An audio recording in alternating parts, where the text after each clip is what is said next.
বর্তমান সমাজে অনেক ক্ষেত্রেই মানুষের মধ্যে দয়া ও সহানুভূতির অভাব দেখা যায়। এর প্রধান কারণগুলোর মধ্যে অন্যতম হল আত্মকেন্দ্রিকতা ও ব্যক্তিস্বার্থে মগ্ন থাকা।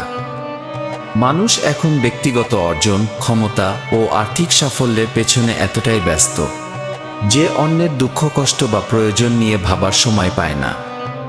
প্রযুক্তির উন্নয়নও মানুষকে একদিকে যেমন যুক্ত করেছে, অন্যদিকে বিচ্ছিন্ন করে দিয়েছে। ভার্চুয়াল জগতে আমরা সংযুক্ত হলেও বাস্তব জীবনে একে অপরের প্রতি সহানুভূতির জায়গা কমে গেছে। তাছাড়া সামাজিক অবক্ষয়, নৈতিক শিক্ষার অভাব এবং প্রতিযোগিতামূলক মনোভাব মানুষের মধ্যে সহমর্মিতার জায়গা সংকুচিত করে তুলেছে।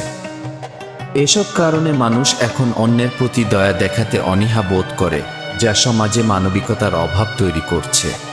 মানুষকে দয়া দেখানোর ব্যাপারে কুরআনে অনেক নির্দেশনা দেওয়া হয়েছে, যা মানবিকতা, সংবেদনা এবং সহানুভূতির গুরুত্ব তুলে ধরে।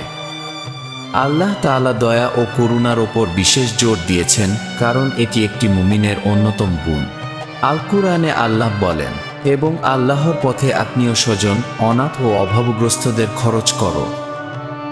সূরা আল বাকারা 177। এখানে দেখা যায় দয়া দেখানো কেবল আত্মীয় স্বজনের প্রতি নয়, বরং সমাজের সকল দুর্বল ও অবহেলিত মানুষের প্রতি প্রযোজ্য। তোমরা ক্ষমা করে দাও এবং অগ্রাহ্য করো, আল্লাহ তাও তোমাদের ক্ষমা করবেন। সূরা আত-তাগাবুন 1:4। ক্ষমা দান এবং দয়া প্রদর্শন একটি মুমিনের জীবনের অপরিহার্য অংশ। দয়ার মাধ্যমে মানুষের মন জয়। আল্লাহ রাসূলকে বলেছেন, তুমি যদি কঠোর ও রূপ প্রকৃতির হতে, তবে তারা তোমার চারপাশ থেকে সরে যেত। সূরা আলে ইমরান আয়াত 1:5-9।